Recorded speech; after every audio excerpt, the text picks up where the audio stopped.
우리를 불러내셔서 열방을 위해 기도하게 하시고 함께 열방을 향해 나아가게 하시는 주의 분명한 부르심이 우리 가운데 있는 줄 믿습니다. 저희 같이 말씀 읽도록 하겠습니다. 출애굽기 4장 1절에서 14절입니다.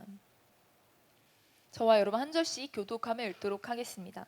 모세가 대답하여 이르되 그러나 그들이 나를 믿지 아니하며 내 말을 듣지 아니하고 이르기를 여호와께서 내게 나타나지 아니하셨다 하리이다.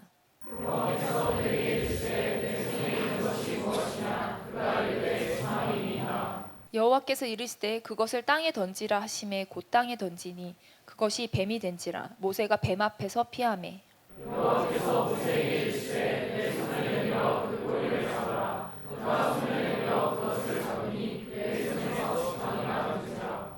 이는 그들에게 그들의 조상의 하나님 곧 아브라함의 하나님 이삭의 하나님 야곱의 하나님 여호와가 내게 나타난 줄을 믿게 하려 함이라 하시고.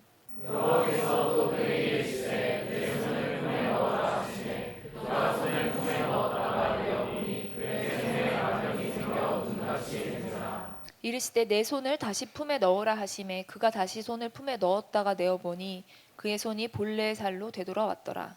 여호와께서 이르시되 만일 그들이 너를 믿지 아니하며 그 처음 그적의 표징을 받지 아니하여도 나중 그적의 표징을 믿으리라.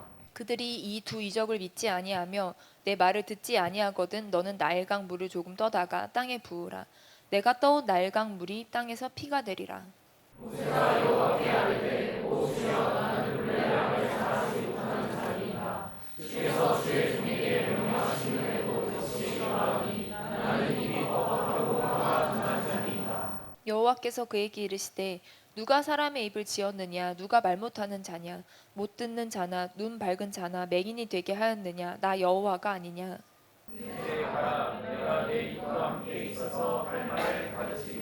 모세가 이르되 오 주여 보낼 만한 자를 보내소서.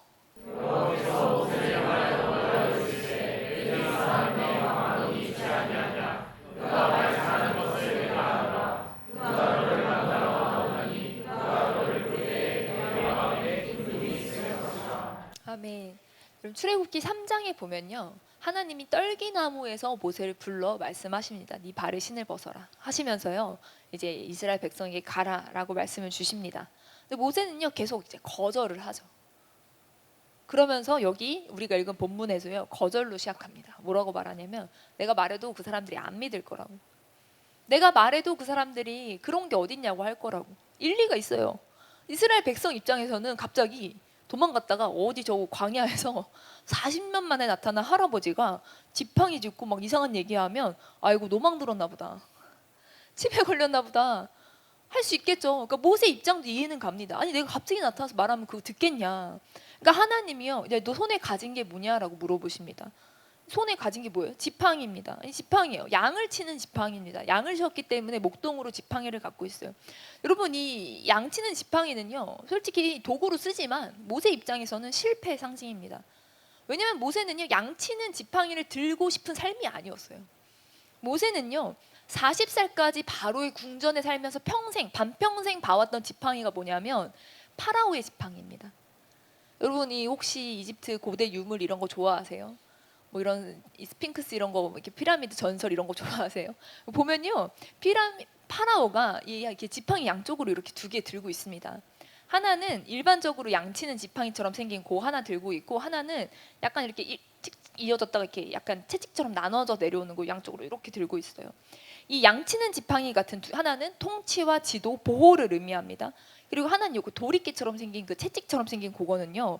도리깨다 하면서 땅의 풍요를 상징한다 하시는 분도 있고요.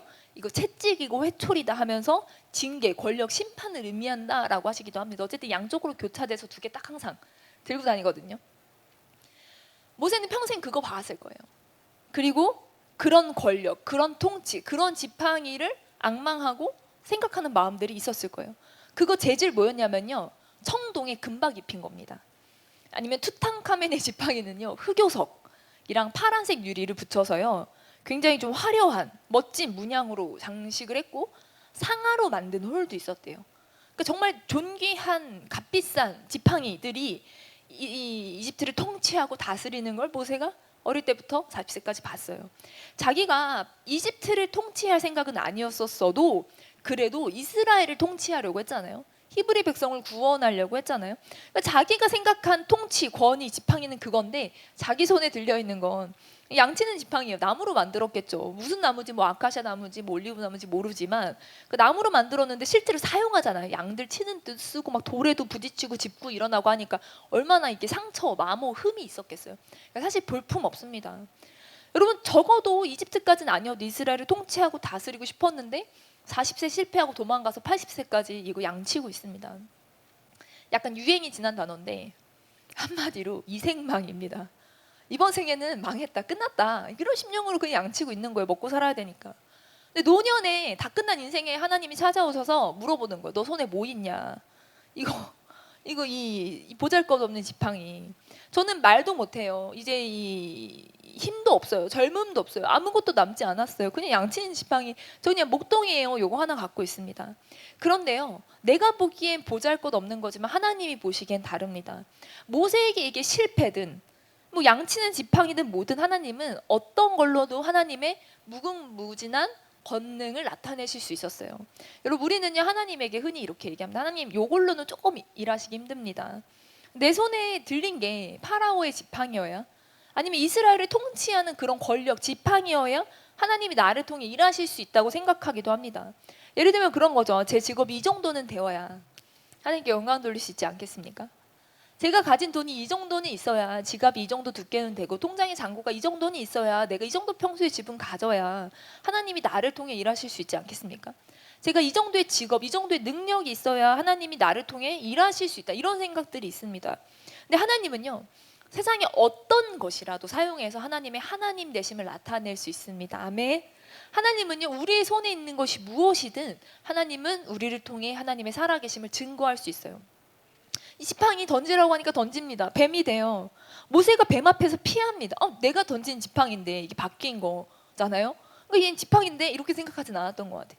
피하니까 그 정도로 뱀이 진짜 뱀이었던 거예요. 무섭고 나를 삼킬 것 같은 그 뱀 앞에 모세가 본능적으로 피합니다. 진짜 놀란 것 같습니다. 여러분, 요즘은 뱀 보려면 어디 뭐 동물원 가야만 볼 수 있죠. 어디 뭐 뱀을 흔하게 길에서 보이기는 어려운 시대잖아요. 저 어렸을 때까지만 해도요, 좀 뱀이 있었어요. 저랑 좀 비슷한 연배거나 그 이상이신 분들은 동네에서 종종 뱀 보셨을 거예요. 저는요, 초등학교 때 문구점 갔는데 그냥 그 상가 문구점에서 그 문구점 아저씨가 저희가 물건 사러 오니까 반갑다고 하면서 자랑하면서 그 소주병 안에 든 뱀을 잡아서 보여줬던 게 기억이 납니다. 자기가 이 상가에서 잡은 거라고 하면서 뱀을. 너무 충격적이어서 계속 기억에 남는 것 같아요. 근데 어쨌든 뱀은 저희는 굉장히 드물게 보고 잘 모르지만 모세는 광야 생활하면서 맨날 봤던 게 뱀이에요. 맨날 뱀 보고 피해야 됩니다. 뱀 분야의 거의 준 전문가라고 해도 괜찮습니다. 모세는 그 정도로 뱀을 많이 봤을 거예요, 광야에서. 근데 하나님이 이 지팡이를 뱀으로 바꾸셨는데 다시 뱀을 지팡이로 바꾸시려고 합니다. 그러면서 뭐라고 하시냐면 꼬리를 잡으라는 거예요. 근데 여러분, 뱀 분야의 준 전문가로서 모세는요, 뱀의 꼬리를 잡으면 안 된다는 걸 너무 잘 알고 있었을 거예요. 뱀은요, 꼬리 잡으면 큰일 납니다. 머리를 탁 잡아야 돼요. 그리고 이 머리를 안 그러면 꼬리를 잡으면 바로 공격자를 물 수가 있습니다. 이게 상식이죠. 여러분, 하나님은 꼬리를 잡으라고 한다는 거예요. 우리는 흔히 우리의 상식과 하나님의 지시가 부딪히는 걸 경험합니다. 하나님의 상식과 우리 상식이 다른 경우를 발견하게 됩니다. 세상의 상식은요, 너를 위해 살아라, 너를 위해 가감없이 아낌없이 투자해라 합니다. 그런데 예수님은요, 남을 위해 살라고 해요. 세상은 높아져라 하는데 주님은 낮아지라 하십니다. 세상은요, 왼뺨을 맞으면 고소해라고 해요. 주님은 오른뺨도 돌려달라고 하십니다. 여러분, 요즘은요, 왼뺨 맞았는데 오른뺨 돌리잖아요. 그럼 사람들이 제 위조로 받으려고 그런다고. CCTV 있나 보라고. CCTV에 찍혀서 위자료 더 많이 받을 수 있는. 여러분, 근데요, 하나님의 요구는, 하나님의 지시는 우리가 기존에 생각하던 세상으로부터 받아왔던 상식과 굉장히 많이 충돌합니다. 여러분, 이 꼬리를 잡으라는 명령이 우리에게는 안전하지 않다고 느껴지기도 합니다.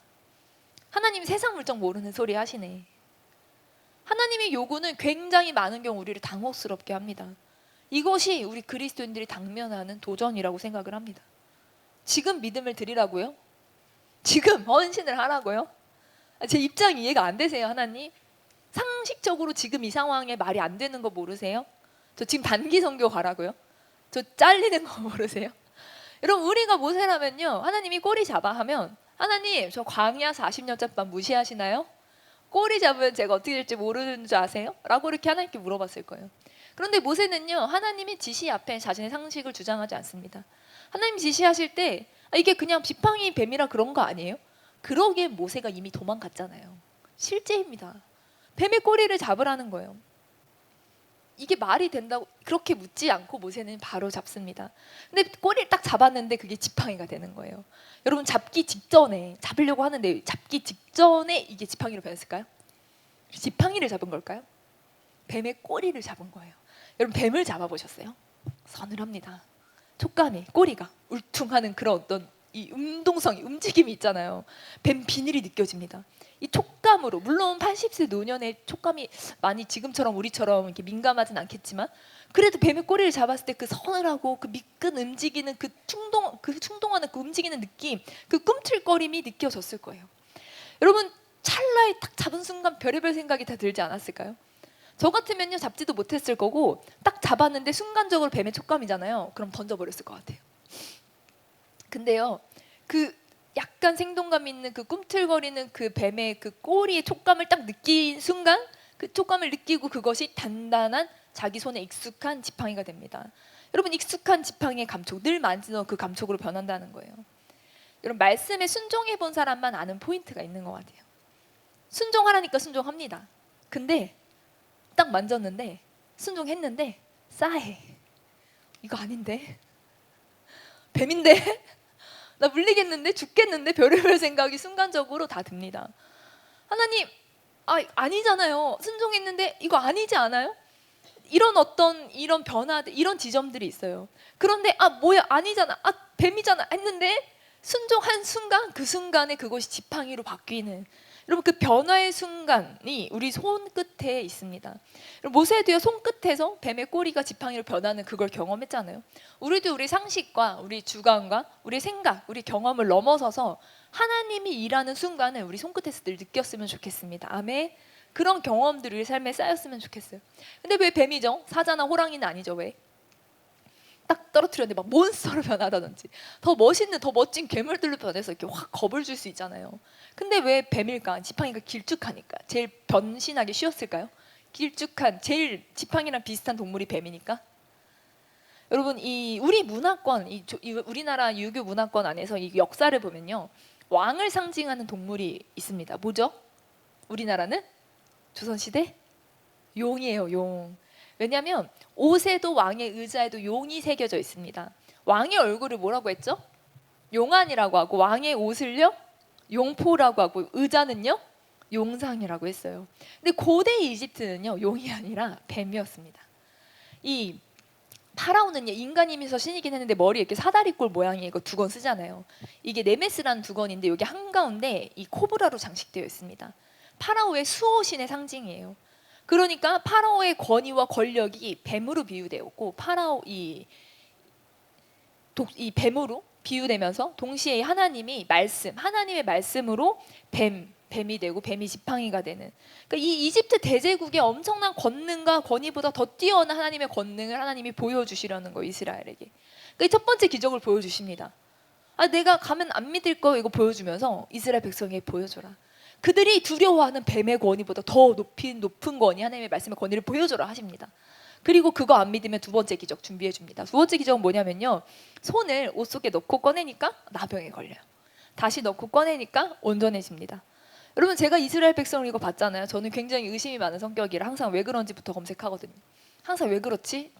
왜지? 항상 이렇게 물어보는데, 저라면요 이거 나병, 이거 온전케 되는 이거 볼 때 이거 트릭 생각했을 것 같아요. 이거 무슨 트릭일까? 안에 밀가루 반죽을 숨겨놓는 거예요. 그래서 넣었다 꺼내면 밀가루 반죽은 더 하얗게 보이고, 또 이제 물수건 하나 준비해서 넣었다 빼면서 힘줘가지고 깨끗이 닦고, 뭐 이런 어떤 거짓 트릭인가? 뭐 이런 거 생각할 수 있잖아요. 근데 여러분 당시에 나병은 불치병이었어요. 그래서 불치병이 온전케 되는 기적을 그 손 위에서 보여주시는 거죠. 그러니까 뱀도, 이 나병 이적도 이스라엘이 너 안 믿지, 안 믿으라고 하면 보여주라고 준비하신 이적이에요. 근데 여러분 이 나병 마치 이스라엘 같아요. 완전히 망가져서 회복 불가능한, 이스라엘 절대 회복되지 않을 것 같은 나병에 걸린 이스라엘을 나타내는 것 같아요. 그러나 모든 불가능한 것이 하나님 안에서 가능하고 어떠한 치명적인 질병도 하나님 안에서 치료가 된다는 걸 이스라엘에게 보여주시는 거예요. 그래서 뱀 안 믿으면 나병 이거 보여줘. 이건 믿을 거야. 근데 그거마저 안 믿잖아. 그러면 나일강물 떠다 좀 부어봐. 그거 그 피로 변해. 그거 10가지 재앙 중에 첫 번째 재앙을 예고편으로 보여주시는 거예요. 여러분 하나님도요 이스라엘 백성이 믿을지 안 믿을지 모르는 상황일까요? 첫 번째 준비해봐. 야 그거 안 믿으면 두 번째 해. 두 번째도 안 믿을 수 있거든. 그럼 세 번째 해. 이게 하나님도 이스라엘 백성 믿을지 안 믿을지 몰라서 안 믿으면 이거 안 믿으면 이거 이렇게 단계별로 준비하셨을까요? 하나님은요 이스라엘 백성의 완고함을 이미라도 알고 계셨습니다. 수많은 기적을 보고도 순종 안 할 거를 알고 계셨습니다. 그래서 완고하고 고집센 이스라엘을 설득한 준비를 이 모세랑 같이 철저하게 하시는 거예요. 근데 모세는요 자기가 지팡이를 던졌잖아. 이게 뱀이 됐잖아. 자기가 도망갔잖아. 꼬리를 그 서늘한 감촉을 느꼈다. 그게 지팡이가 됐잖아. 자기 손에서. 자기 손 나병 걸리고 자기 손 깨끗해지는 걸 자기가 봤잖아요. 뭐 제3자면 저거 트릭 아니야? 가짜 아니야? 하겠지만 본인이 본인의 상황에서 기적을 체험했는데 그러면서도 10절에 뭐라고 하냐면요. 오 주여 나는 본래 말을 좀 못하고요. 이 명령하시긴 하셨지만요. 저는 좀 말을 못하는데 제가 입이 뻣뻣하고 입이 둔합니다라고 얘기합니다. 그러니까 하나님이요 11절에 누가 사람의 입을 지었느냐, 누가 말 못하게 하냐, 못 듣냐, 누가 눈을 밝게 하고 누가 맹인을 만들었냐, 내가 했다, 내가 할 말을 알려줄게 라고 합니다. 그러니까 이게 거의 칼과 방패의 싸움이에요. 전 못 갑니다 이렇게 해줄게, 전 못 갑니다 이렇게 해줄게 막 계속 합니다. 그런데요 13절에 모세가 하는 말이 가관이에요.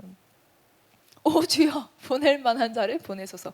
이게 기적 다 보고 지금 하나님 다 설득하셨는데 지금 이게 거의 4번째가 5번째 설득이거든요. 3장부터 시작해가지고 아니 이게 여기서도 저는 좀 화가 나더라고요. 아니 한두 번이어야지. 한두 번 거절할 수 있지만 아니 하나님도요 화가 나십니다.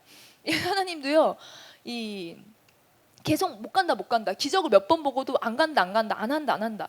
저희가 하나님이라면요 너 말 못한다고? 너무 화가 나가지고 너 진짜 병어리 해라. 너 말 못한다고 했으니까 넌 그냥 평생 말하지 마 해놓고 딴 사람 아론을 부르든지 뭐 제3자를 부르든지 누구 부르러 갔을 거예요. 그럼 삼고초려도 이런 삼고초려가 없습니다. 제갈량이요 만약에 기적 중에 하나 봤잖아요. 그럼 제갈량은 중국 다 통일했을 거예요. 중국 넘어서 전 세계 다 통일했을 거란 말이에요. 그러니까 사람이 이렇게 설득이 안 되기가 쉽지가 않습니다. 이렇게 하나님이 기적 보여주고 직접 대면해서 말씀하시는데 이렇게 사람이 설득이 안 되나? 여러분 이스라엘 백성이 되게 완고했잖아요. 그 완고한 이스라엘 백성 하나님이 설득하려고 준비하잖아요. 근데요 모세가 더 완고한 것 같습니다. 모세도 만만치 않게 고집이 있습니다.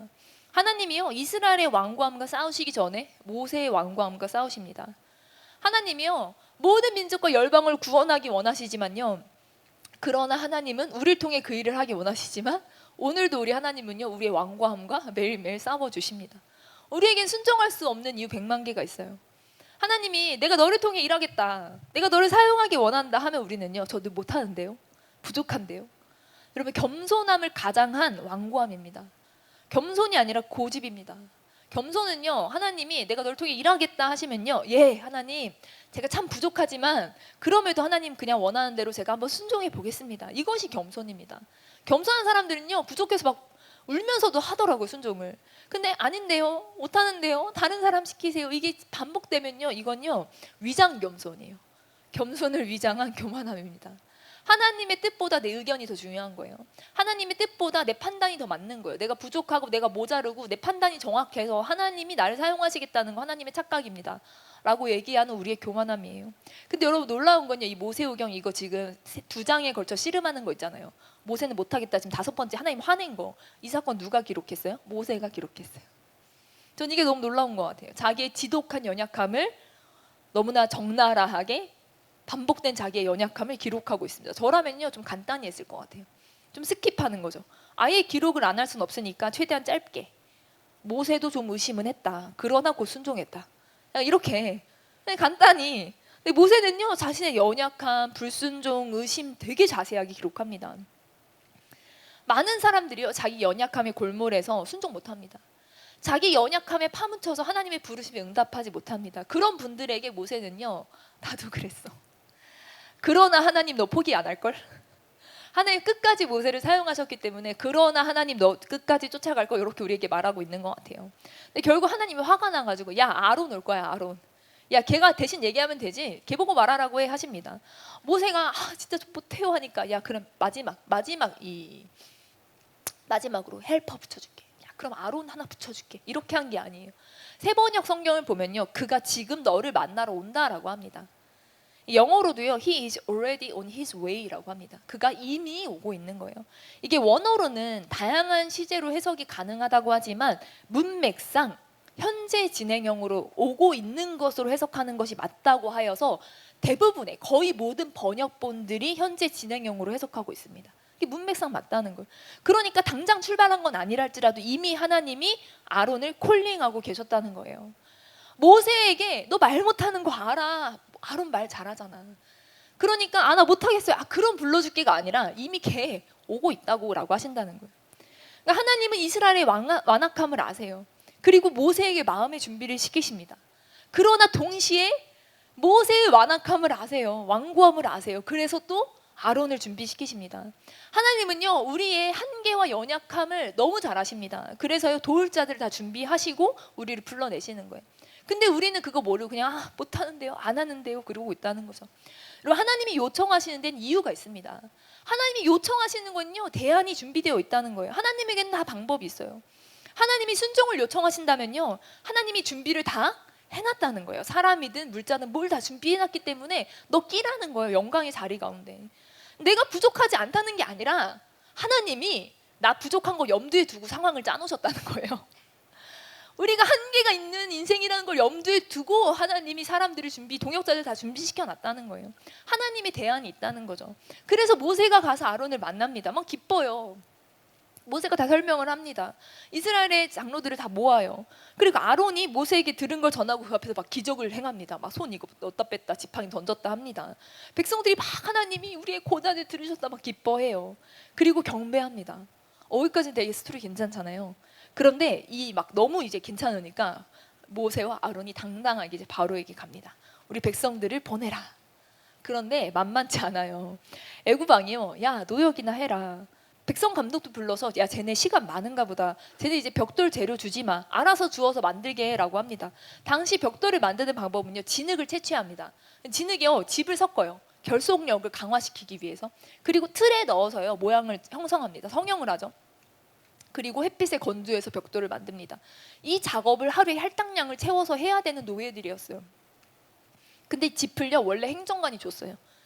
근데 짚을 안 주면 지금 무슨 상황이냐면 저기 짚이 있는 대로 갈대 지역 이런 데 논 지역으로 이동해서 짚을 다 캐다가 그걸 다시 들고 와서 그 진흙을 이길 때 그걸 넣어야 되는 작업, 새로운 작업이 하나 지금 추가가 된 거예요.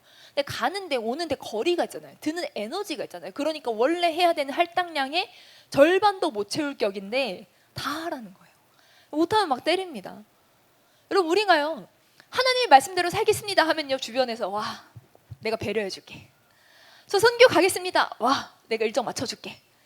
내가 다 도와줄게. 여러분 주변에서 그렇게 하지 않습니다. 말씀대로 살아가겠다 하면요 멀쩡하던 사람들도 갑자기 괴롭히기 시작합니다. 여러 저항들이 쏟아져 오기 시작합니다. 그러나요 그 저항의 시간들을 통해서 이스라엘 백성들은 바로 돌변합니다. 하나님 어떻게 이럴 수 있어요? 여러분 우리도요 또 저항들을 만날 때 하나님의 은혜를 경험할 때 와 감사하다 하지만 저항과 고난을 만나면 하나님 어떻게 이럴 수 있어? 이런 어떤 태도들 안에서요 사실은 우리의 중심이 하나님께 있지 않음이 드러나는 시간들을 보내는 거죠. 여러분 그리고 우리 출애굽기 7장 20절에서 8장 10절 말씀 조금 긴데 교독하면서 함께 읽도록 하겠습니다. 모세와 아론이 여호와께서 명령하신 대로 행하여 바로와 그의 신하의 목전에서 지팡이를 들어 나일강을 치니 그 물이 다 피로 변하고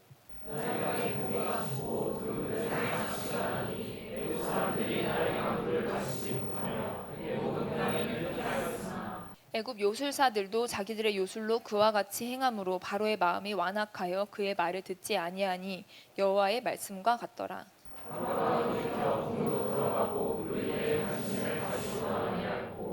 애굽 사람들은 나일강 물을 마실 수 없으므로 나일 강가를 두루 파서 마실 물을 구하였더라. 여호와께서 모세에게 이르시되 너는 바로에게 가서 그에게 이르기를 여호와의 말씀에 내 백성을 보내라. 그들이 나를 섬길 것이니라.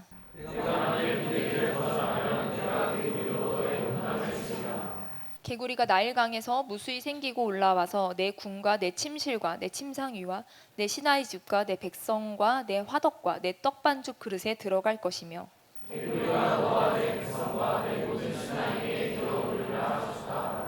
여호와께서 모세에게 이르시되 아론에게 명령하기를 내 지팡이를 잡고 내 팔과 강들과 운하들과 못 위에 펴서 개구리들이 애굽 땅에 올라오게 하라 할지니라.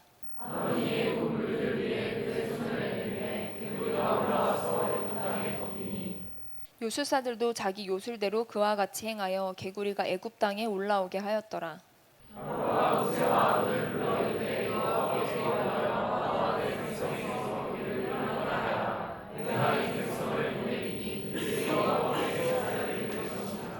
모세가 바로에게 이르되 내가 왕과 왕의 신하와 왕의 백성을 위하여 이 개구리를 왕과 왕궁에서 끊어 나일강에만 있도록 언제 강구하는 것이 좋을는지 내게 분부하소서.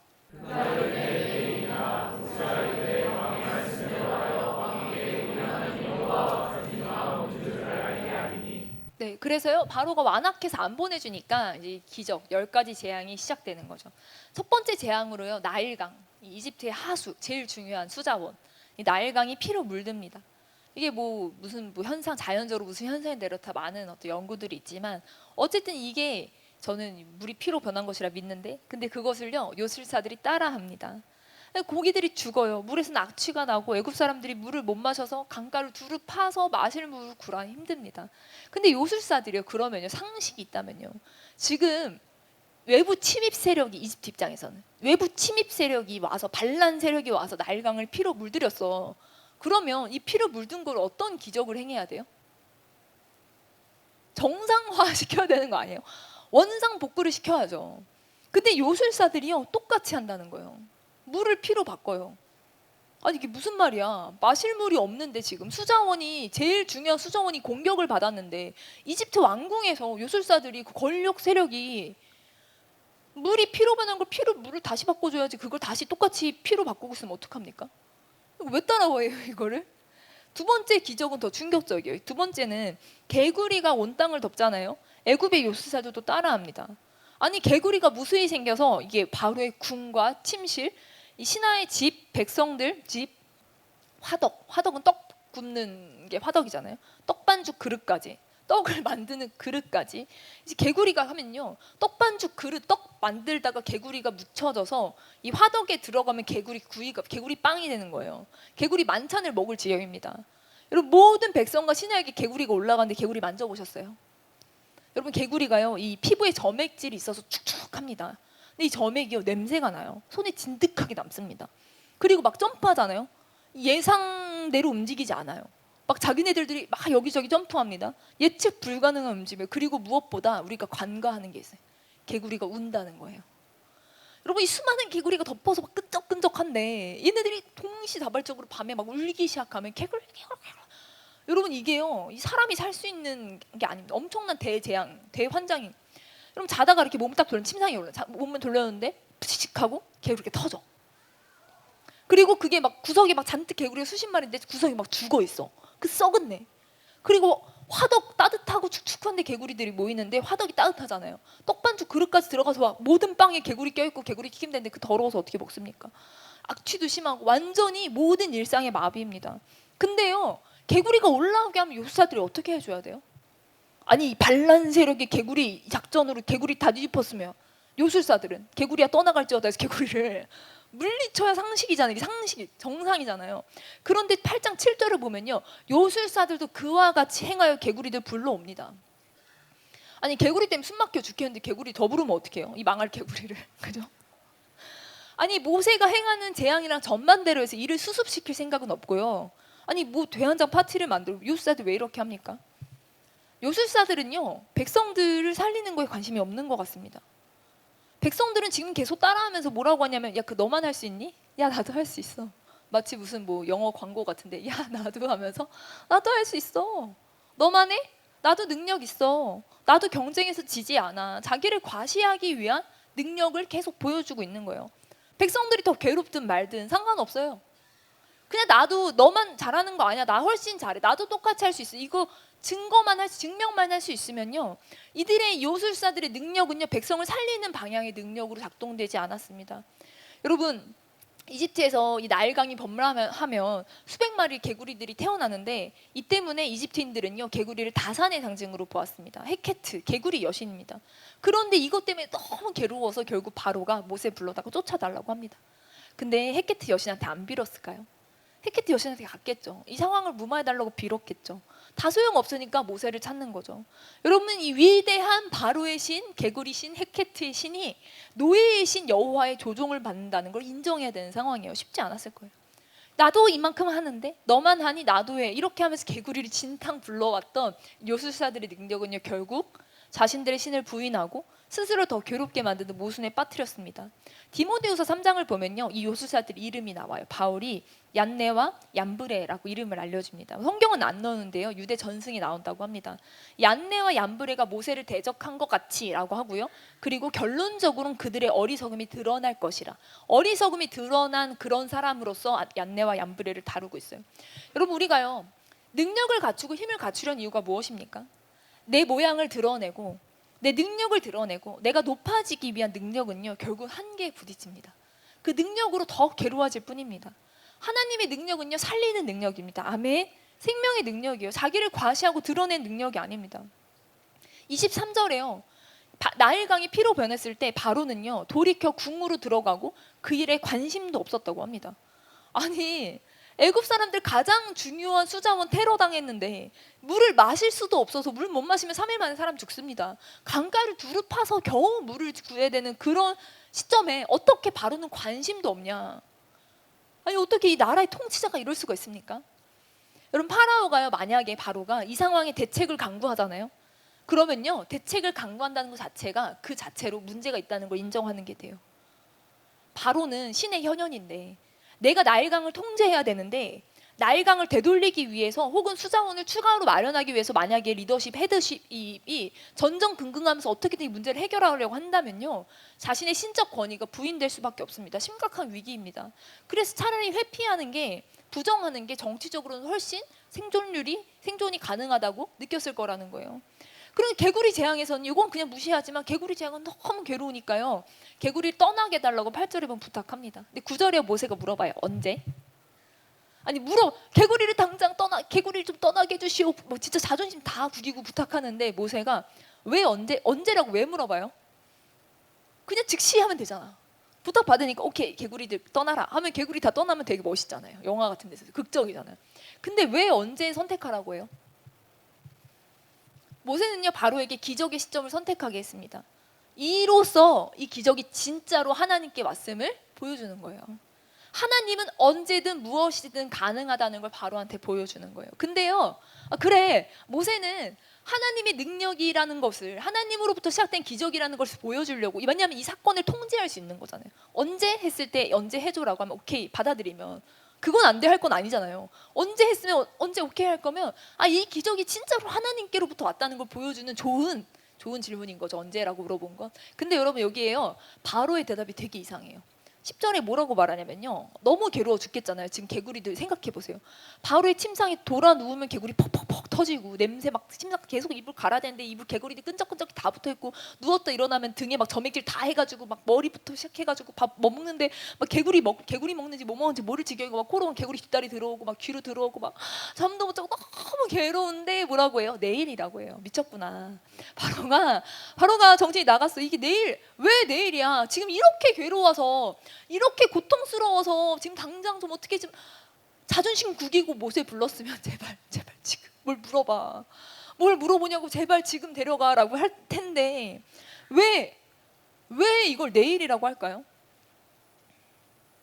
아니 이왕 불러다 쫓아달라고 했으면 당장 괴로움에서 벗어나면 좋잖아요. 여러분 근데요 바로가요 모세가 딱 왔잖아요 광궁에. 근데 모세가 딱 바로랑 대면하고 딱 개구리가 싹 사라져. 그럼 사람들이 모두 모세가 있구나, 하나님의 능력이구나 인정할 수밖에 없잖아요. 바로는 끝까지 자기 자존심 포기 못했던 것 같습니다. 그 하루를 번 동안 바로는 뭘 했을까요? 정치적으로 아까 나일강 피 진창됐을 때 모른 척했던 바로예요. 왜냐면 그거 수습하고 자기가 아는 척하면 자기 큰일 나거든요. 그러니까 이거 하루 벌어놓고 막 개구리 때문에 막 계속 막 개구리 막 괴로운데 온몸에서 막 떼고 막 지금 순수건으로 괴로운데도 하루라는 걸 연장함으로 그 하루 동안 엄청나게 또 개구리 여신에게 제사드리고 막 퍼포먼스하고 보여주면서 변명할 거리를 만들었겠죠.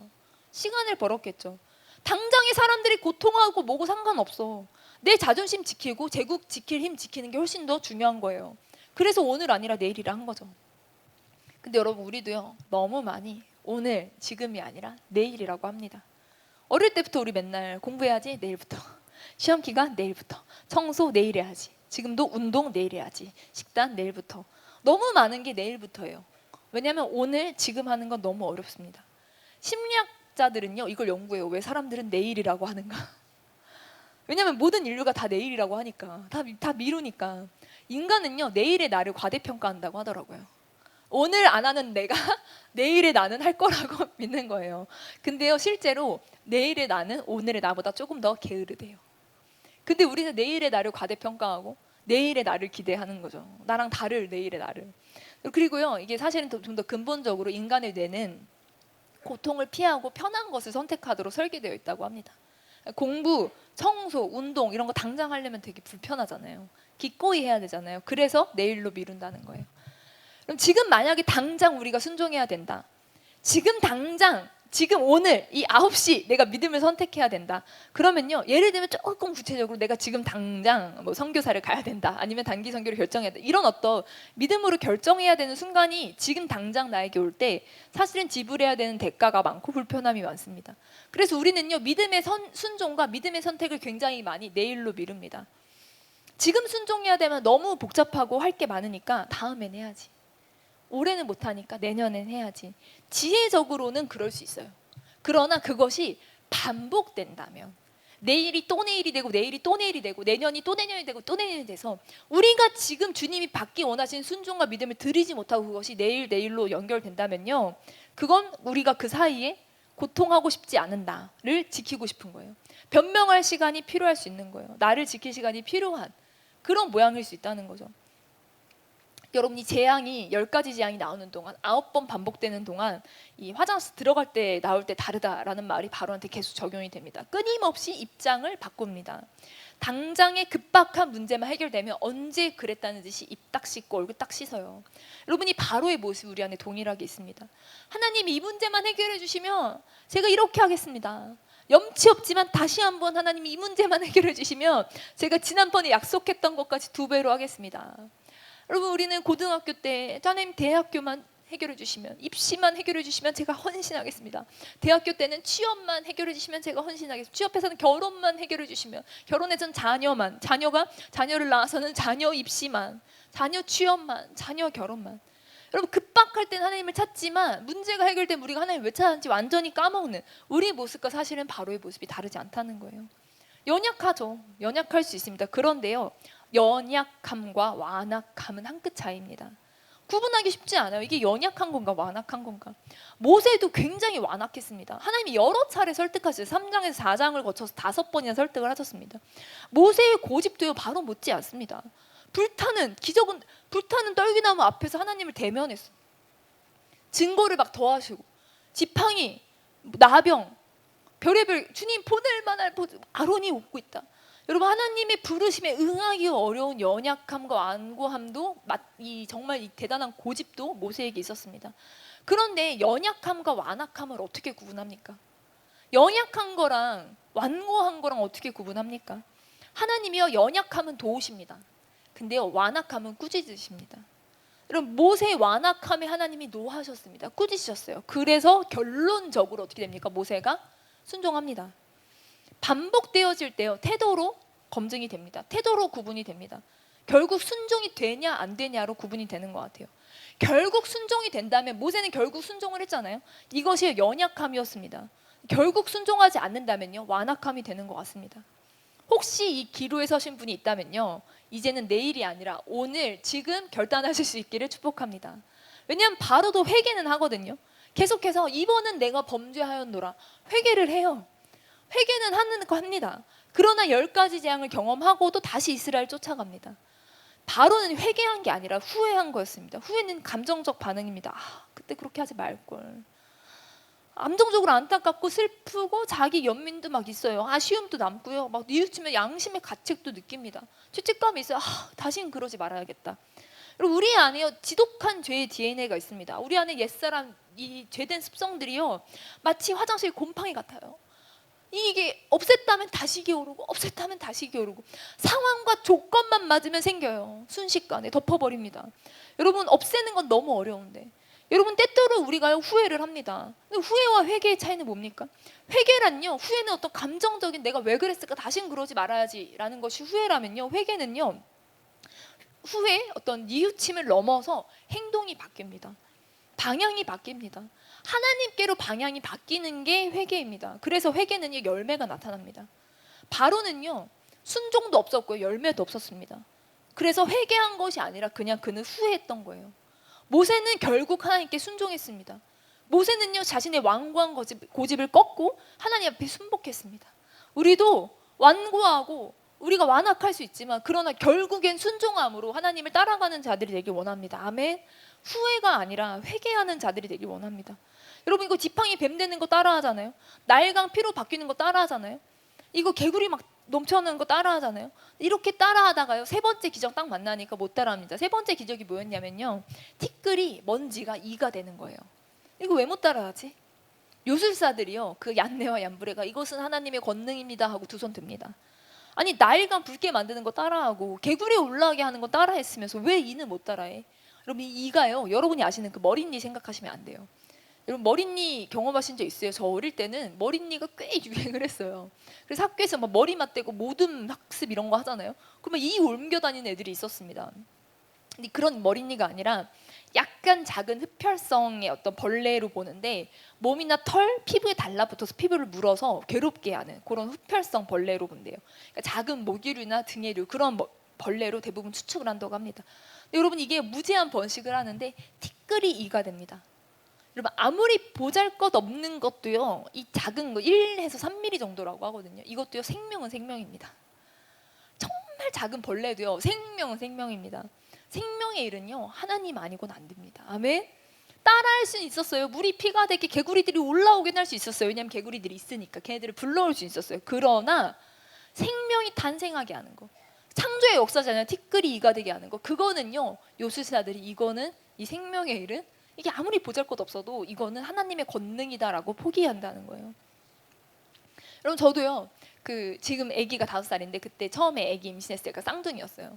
근데 한 10주 차에 그 쌍둥이 하나가 갑자기 심장이 멈춰서 떠났어요. 근데 그 전에도 그쯤 제가 유산을 했었거든요. 그러니까 너무 불안한 거예요. 아이가 하나 남았는데 영향을 받을까, 왜냐면 뱃속에서 꺼낼 수도 없고, 걔가 이제 있는데 이제 다른 한 애가 자라야 되는데 영향을 받을까 봐 너무너무 조마조마하고 두려웠습니다. 근데 이제 너무 힘들게 다시 임신을 했는데, 쌍둥이여서 너무 좋았는데 하나가 또 그렇게 순식간에 가니까 누워 있는데 눈물만 나고, 도저히 이게 의욕도, 이게 너무 두려운 거예요. 다시 또 잃어버릴까 봐. 그때 제가 아직도 기억나요. 양치를 하러 화장실을 갔었어요. 눈물 계속 울고, 우울증환자처럼 계속 울고만 있었는데, 양치를 하러 화장실에 있어서 양치를 하는데 갑자기 누가 제 뒤통수를 그 약간 야구바따로 탁 치듯이 말씀이 제 뒤통수를 팍 치는 거예요. 어떤 말씀이었냐면, 누가 염려함으로 그 키를 한 자나 더 할 수 있냐. 그 말씀이 제 뒤통수를 팍 치는데, 알았죠. 초등학교 때부터 외웠던 말씀이고 알았단 말. 누가 염려함으로 자기 키를 1cm나 키우겠어요? 한 자나. 누가 염려해서 어떻게 걱정해서 자기 키를 키우겠어요? 근데 그 말씀이 머리로 탁 떨어지면서, 머리 탁 맞으면서 그게 심장으로 콱 내려앉는 거예요. 그러면서 갑자기 믿어지는 거예요. 아, 내가 아무리 염려해도 얘 1cm도 못 키우는구나. 내가 아무리 염려해도 이 생명 내가 하루도 연장 못 시키는구나. 그게 믿어지면서요, 아, 이 생명의 일의 주관자는 하나님이시구나. 내가 이 하나님, 이 사람의 소관으로, 내가 염려하고 두려워하고 어쩐다고 이 사람의 소관으로 이거 컨트롤할 수 있는 거 아니구나 믿어지면서요, 굉장히 소망과 감사가 있고, 내 손을 떠난 일이잖아요. 내가 어떻게 할 수 있는 일이 아니잖아요. 그래서 감사하고 기뻐하면서 굉장히 마음이 편안해졌던 기억이 있습니다. 생명은요, 우리가 아무리 노력해도 1cm라도 더하거나 빼지 못합니다. 제가 시험관하러 병원을 꽤 많이 다녔었어요. 둘째를 준비하려고. 근데 여러분 그때 우리나라에 제가 병원 다닌 데가 우리나라의 그 삼신할배의 별명을 가지고 있는 할아버지예요. 그 할아버지로부터 나오는 자식들이 엄청 그 시험관 아가들이 엄청 많아서 제가 그 유명한 할아버지 밑에 꽤 오래 다녔는데 그분께서 시험관 해주면서요 저한테 했던 말이 잊혀지지가 않습니다. 그분이 이제 굉장히 유능하신 분이거든요. 굉장히 많은 이 수정란들을 배출하신 정말 유능하신 분인데 그분이 이제 수정란을 준비하고 착상을 딱 하려고 할 때 뭐라고 했냐면 네가 믿는 신께 기도해라. 이거는 사람이 최선을 다해도 사람의 영역이 아니다. 아무리 좋은 수정란이어도 아무리 좋은 배하여도 이거를 착상시키고 말고는 하나님의 소관이지 사람의 소관이 아니다 했던 말이 저한테 되게 강하게 남았던 기억이 있습니다. 여러분 생명은요 하나님의 소관입니다. 아멘. 생명의 주권자는 하나님이시고 그게 아무리 작은 거라도 1cm, 1mm라도 크고 작아지고 사라지고 생겨나는 건요 사람이 할 수 있는 일이 아니라는 걸요 이들이 이 세 번째 재앙 앞에 고백한다는 거예요.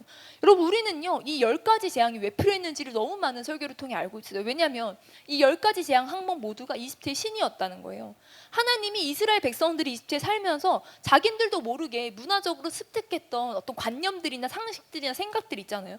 그런 관점들, 신에 대한 오해들 이런 것들 다 삭제하시고 오직 유일하신 하나님만 남기시려고 했던 사건이었다라고 우리는 알고 있습니다. 왜냐하면 나일강은 애굽의 젖줄로 여겨졌고 생명의 근원이라고 여겨졌고 축복의 근원. 그래서 가장 강력한 신인 라가 나일강을 축복해야 아침마다 산책하고 강가에서 그렇게 이 제사를 드리면서 그렇게 나일강이 어떤 축복이라고 여겼지만 그 나일강이 피로 변하는 걸 아무도 막지 못했습니다. 개구리도 신이었어요. 다산, 알을 많이 낳아서 풍요와 다산. 그러나 개구리의 신은 개구리를 통제하지 못했습니다.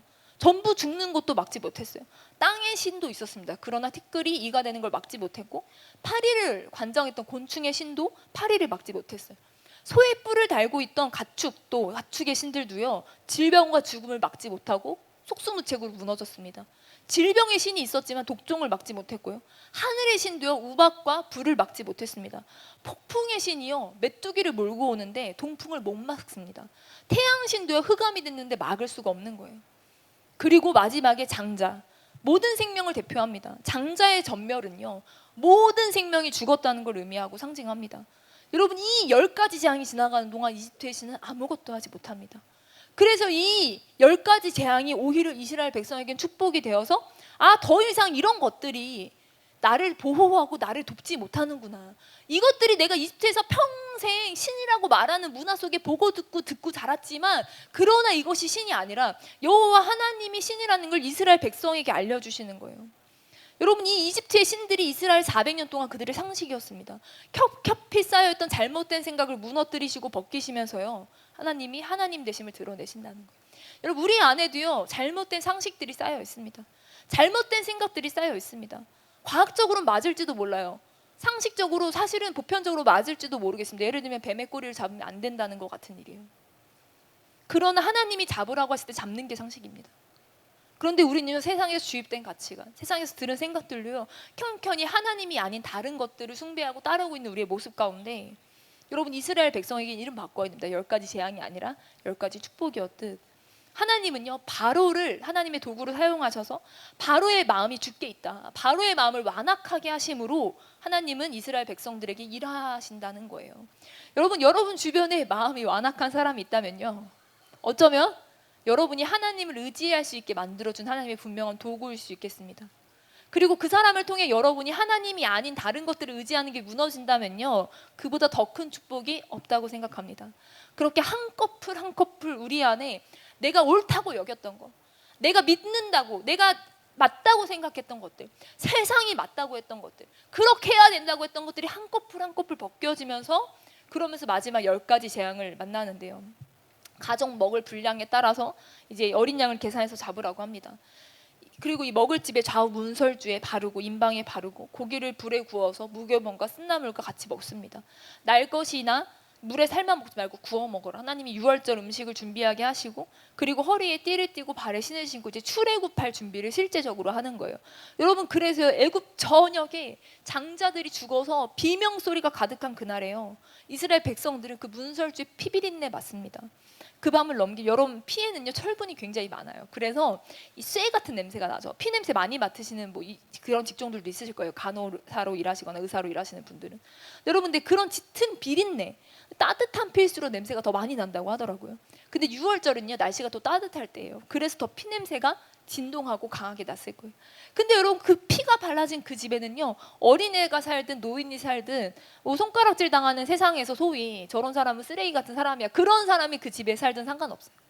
그 집에 사는 사람이 어떤 사람이든 그 피가 발라진 그 집은 죽음의 천사가 뛰어넘는 거죠. 근데 전 너무 놀라운 게, 여러분 성경 읽다 보면 재밌는 게, 하나님이요 그렇게 다 죽을 거다라고 하는데요, 이스라엘 자손에게는 사람에게나 짐승에게나 개 한 마리도 그 혀를 움직이지 아니하리라는 말씀이 있어요. 저는 이게 너무 재미있어요. 개 한 마리도 그 혀를 움직이지 아니하리라. 여러분, 개가 혀를 언제 움직이나요? 개가 혀를 얼마나 많이 움직이나요? 여러분, 강아지 키우세요? 개는 끊임없이 혀를 날름거립니다. 의사소통 방법이에요. 상대를 진정시키거나 내가 진정하려고 할 때 혀를 움직이고요, 스트레스 받을 때도 혀를 움직이고, 관심 받을 때도, 관심 받고 싶을 때도 혀를 움직이고, 배고플 때도, 목마를 때도 혀를 움직이고요, 냄새 맡을 때도 혀를 움직여요.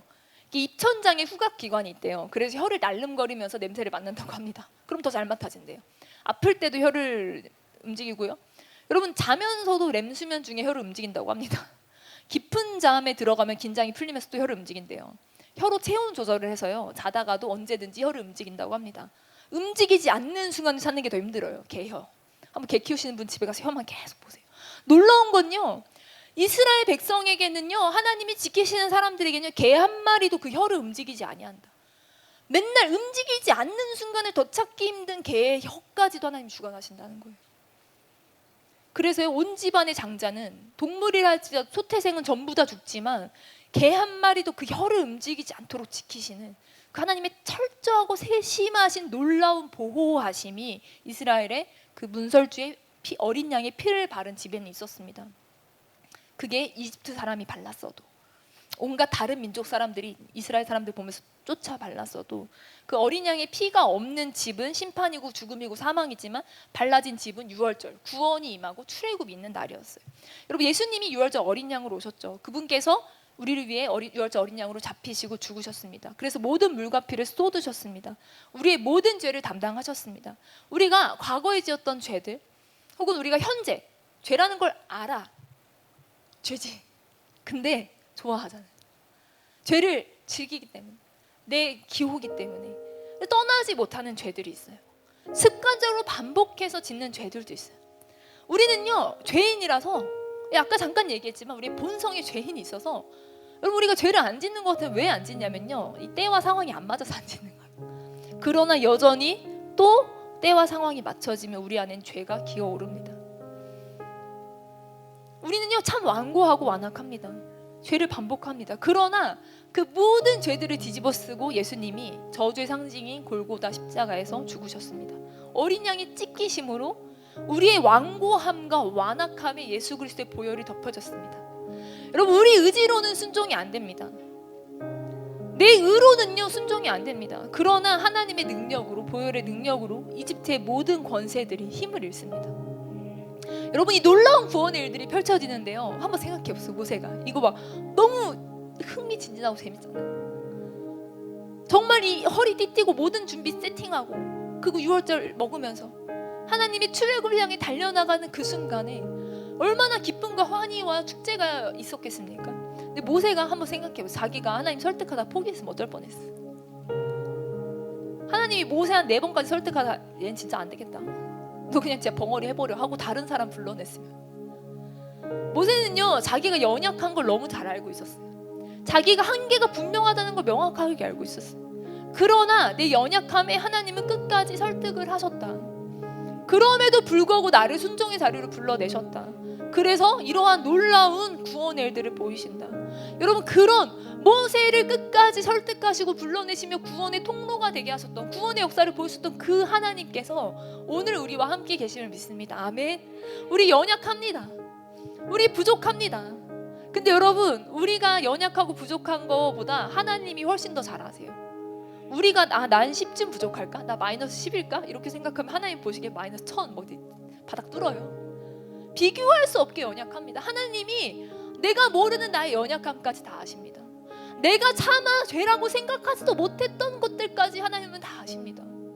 근데요, 하나님이 모세를 끝까지 설득하셨듯이요, 우리를 끝까지 설득하시는 줄 믿습니다. 함께 구원의 역사를 보러 나아가자. 함께 하나님 행하시는 구원의 역사를 보러 나아가자. 우리를 준비시키고 부르심을 믿습니다. 주여, 우리로 기도했으면 좋겠는 것은 주여, 우리로 후회를 넘어 회개하게 하십시오. 연약을 넘어서 순종하게 하십시오. 우리 이 시간 함께 기도할 때 오늘 지금 순종하겠다고 결단함으로 일어났으면 좋겠습니다. 하나님, 내가 더 이상 내일로 미루지 않겠습니다. 하나님, 내가 더 이상 내일 순종하겠다고 말하지 않겠습니다. 내가 언젠가 순종하겠다고 말하지 않겠습니다. 내게 허락하신다면 내가 나중에 이 일들을 하겠다고 말하지 않겠습니다. 주님, 나를 부르시는 지금 나에게 부르시는 이 순간, 내가 지금 오늘 주님의 부르심에 응답하며 일어나겠습니다. 우리 결단하기 원하는 자들마다 함께 일어났으면 좋겠습니다. 하나님은 무엇을 통해서라도, 그 누구를 통해서라도 하나님의 능력을 나타내실 수 있습니다. 그러한 하나님께서 지금 우리를 부르십니다. 우리 손에 쥐고 있는 것이, 우리 손에 들고 있는 것이 실패라 할지라도, 세상에 대단한 것들이 우리 손에 쥐어져 있지 않고, 많은 능력과 많은 어떤 뛰어난 것들이 우리 가운데 있지 않다 할지라도, 생명의 일들은 사람의 소관이 아니기에, 생명의 일들은 사람의 뛰어남으로 감당할 수 있는 일이 아니기에, 어떠한 능력과 어떠한 위대한 것들이 있어도 우리가 생명의 일을 우리의 것으로 주관할 수 없기에, 생명의 주권자 되신 하나님이 우리를 이 시간 불러내심을 믿습니다. 우리 손에 들고 있는 것이 대단한 것들은 아니지만, 우리의 삶이 그렇게 뛰어나고 모양 있진 않지만, 그러나 하나님, 생명의 주권자 되신 하나님께서 우리 가운데 구원의 일을 보이시기 원하셔서 우리를 불러내신다면, 주여, 내가 지금 주님의 부르심에 응답하겠습니다. 주여, 내가 지금 오늘 주님의 부르심에 응답하겠습니다. 우리 소망하는 자들마다 우리 믿음으로 손을 주께 들고 주여 세번 부르며 함께 기도하도록 하겠습니다. 주여,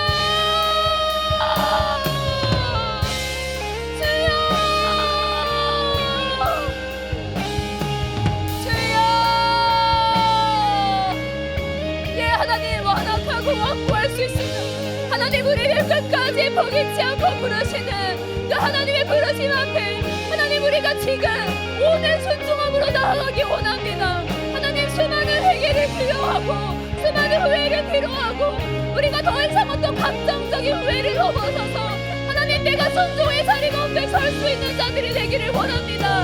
하나님, 내가 연약하지만 나의 연약함을 하나님이 아십니다. 내가 부족하지만 내 부족함을 하나님이 더 잘하십니다. 하나님, 내가 얼마나 완고한지, 내가 얼마나 완악한지, 하나님, 내가 얼마나 부족한지, 내가 얼마나 형편없는 것을 내 손에 쥐고 있는지, 내가 얼마나 수많은 실패를 가지고 있는지 하나님, 당신이 누구보다 잘하십니다. 그러나 주여, 나를 아시는 하나님께서 지금 이 순간 우리를 하나님의 구원의 일을 위해 불러내시며 하나님의 구원의 역사에 동참시키시며 나와 함께 가자. 하나님의 구원을 보러 가자. 부르시는 그 부르심 가운데 지금 우리가 응답하기를 소망하며 기도합니다. 하나님, 우리가 하나님 더 이상 순종을 내일로 미루지 않게 하십시오. 더 이상 내일 하겠습니다. 하나님, 언젠가 하겠습니다. 기회를 주시면 하겠습니다를 넘어서 예수여, 오늘 나를 부르시는 자리 가운데 주여, 내가 서겠습니다. 오늘 나를 순종의 자리 가운데 부르신다면 내가 순종하겠습니다.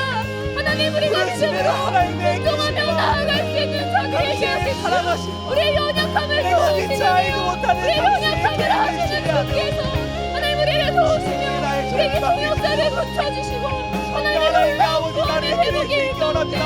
우리를 세우심에 들으며 우리가 나아가오니 오주 하나님, 우리를 부르시옵니다. 하나님, 나를 포기치 않으시고 나를 선택하시며 하나님, 나를 혈망의 구원을 보는 자리 가운데 저 모든 민족의 회복을 보는 자리 가운데 나를 부르심에 감사합니다. 오늘도 나의 왕과 함께 싸우시며 나의 왕과 함께 싸우시며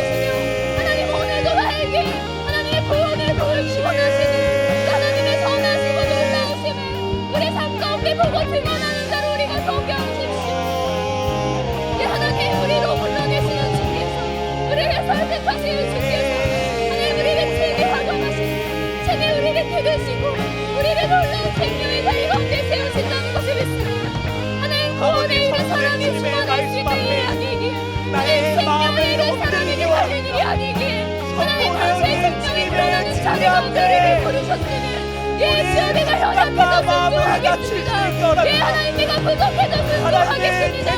예수님 나를 부르심에 감사합니다.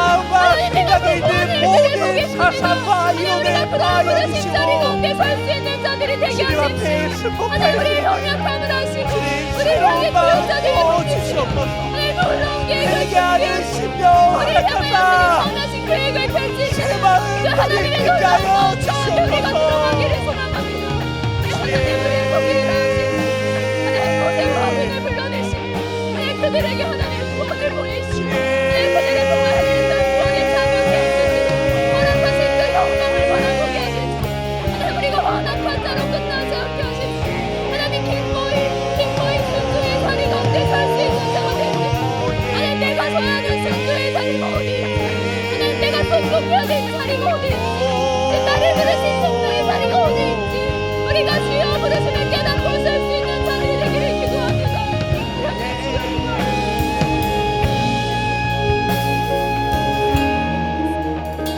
이 시간 다시 한번 기도했으면 좋겠습니다. 우리 다시 한번 기도할 때 주여 나를 부르신 자리가 어디입니까? 하나님 그 부르신 자리 가운데 서기 원합니다. 하나님 구원의 일들을 보이기 원하셔서 생명의 역사를 보이기 원하셔서 우리를 불러내심을 믿습니다. 아멘. 하나님 어차피 내가 감당할 수 있는 자리가 아니기에 깨끗한 통로가 되어서 하나님의 역사를 가장 가까이서 보는 그 자리를 사모함을 일어나게 하십시오. 아멘. 하나님 우리 안에 마지못해 설득당하여 마지못하여 선택함이 아니라 주님 기꺼이 그 부르심에 즐거이 응답하며 나아갈 수 있는 주여 소망함 우리 가운데 허락하옵십시오. 아멘. 하나님 그리하여 모세가 자신의 연약함에 불구하고 순종하였을 때 그를 통하여 수많은 연약한 자들이 세워졌던 것처럼 하나님 우리가 연약함에도 불구하고 순종할 때 우리 통해 수많은 순종의 세대들이 따라설 것을 믿습니다. 주여 우리가 기꺼이 그 믿음의 자리 가운데 부르신 자리 가운데 서겠습니다. 우리 다시 한번 믿음으로 주여 세 번 부르며 기도하도록 하겠습니다. 주여